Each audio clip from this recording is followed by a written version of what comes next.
Salut, aujourd'hui on attaque une journée à l'ensilage.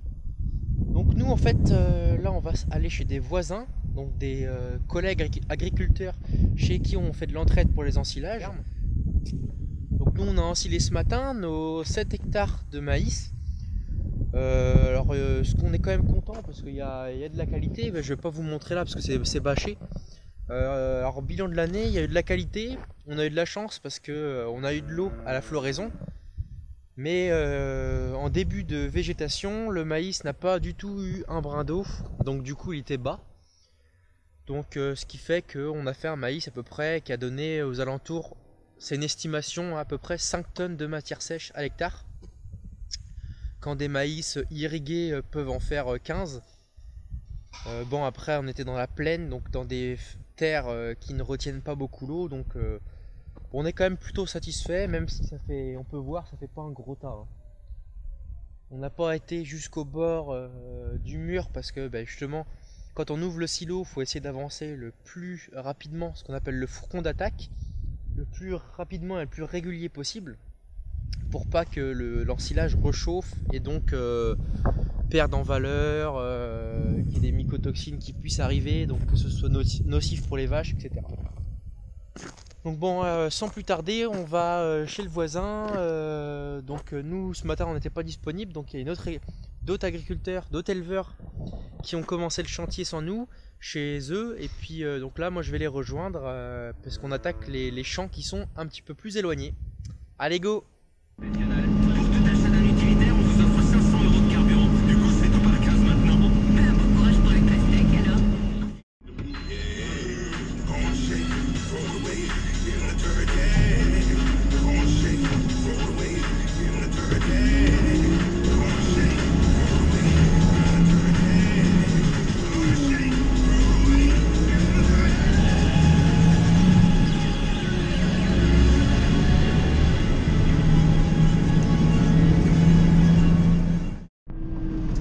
Alors ça y est, moi je suis arrivé au champ, donc là je vais prendre place à l'ensileuse, enfin à côté de l'ensileuse, je vais vous mettre quelques rushs vidéo.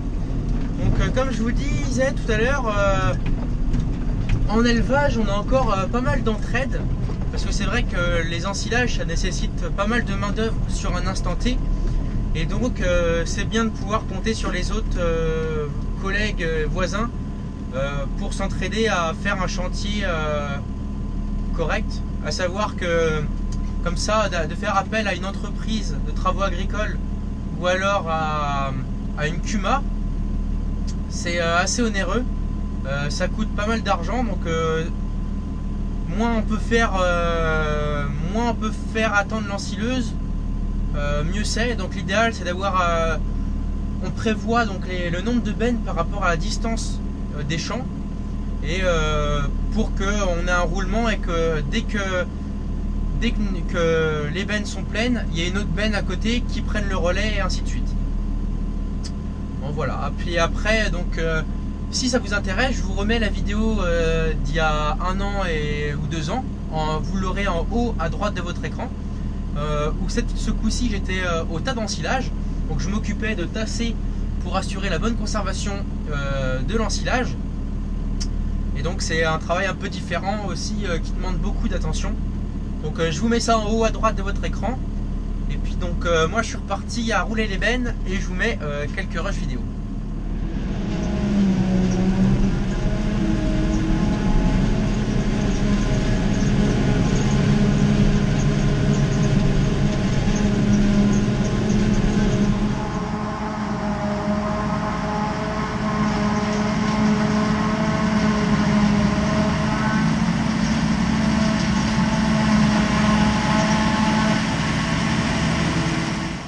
Donc l'ensilage de maïs, donc comme je l'ai dit tout à l'heure, ça consiste à récolter la plante entière du maïs.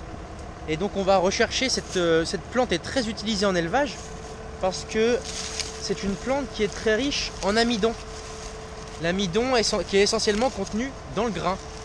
Et donc c'est un apport d'énergie très important qui permet de à la fois apporter de l'énergie pour la ration, en sachant qu'il faut les animaux ont besoin d'énergie et de protéines, et à la fois de gérer les stocks, parce que le maïs, malgré toutes les critiques qu'on peut faire dessus, c'est une plante qui permet de produire beaucoup d'aliments sur une faible surface. Par exemple, une luzerne, chez nous, on peut produire 9 tonnes de matière sèche, 9-10 tonnes de matière sèche à l'hectare en luzerne, et en maïs, on peut en produire 12, voire 15. Donc, en fait, c'est pour ça que c'est très utilisé en France, le maïs, en silage. C'est qu'avec une plus faible surface, on peut nourrir plus d'animaux.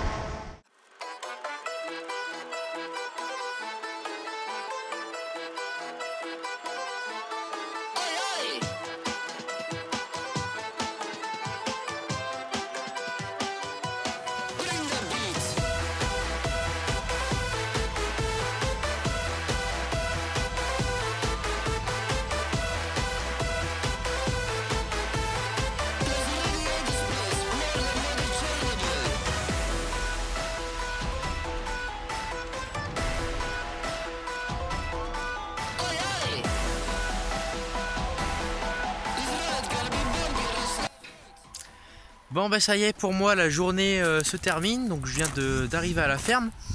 Donc chez les voisins, donc chez qui j'ai ensilé, on a fini de bâcher tout les tas. C'est un truc qu'on fait également ensemble parce que c'est quelque chose d'assez pénible et qui nécessite de la main d'œuvre. Donc une bonne journée d'ensilage chez eux. Alors selon les champs, il y avait soit de la super qualité, mais en général le rendement était moyen.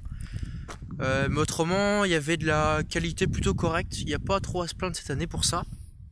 Mais ouais, le rendement assez moyen, ce qui va forcément impacter, même chez nous c'est pareil, forcément impacter l'alimentation des animaux. Parce que on va pas alimenter des animaux avec de la nourriture qu'on n'a pas. Donc voilà, j'espère que la vidéo vous aura plu. N'hésitez pas à poser des questions si vous en avez. Puis on se dit à très bientôt pour une prochaine vidéo. Allez, salut tout le monde, bonne journée.